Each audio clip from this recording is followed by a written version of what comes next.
والله الحمد لله مستانسين والفرحة يعني ما توصف.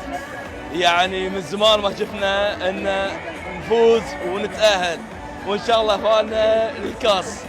وطبعا احنا خذيناه او اي دولة ثانية خليجية خليجنا واحد. طبعا الجماهير القطرية بالعكس معانا، القطري كويتي والكويتي قطري. ويعطيكم العافية.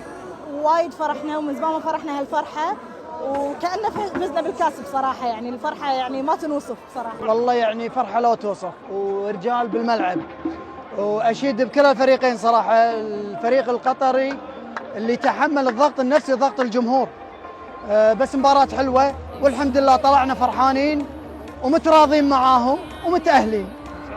ما حد راح يقرب حق الكويت. 11 كاس باذن الله، والصداره ان شاء الله 50 سنه يصيدونه، ما في مشكله ان شاء الله عيننا على الكاس باذن الله.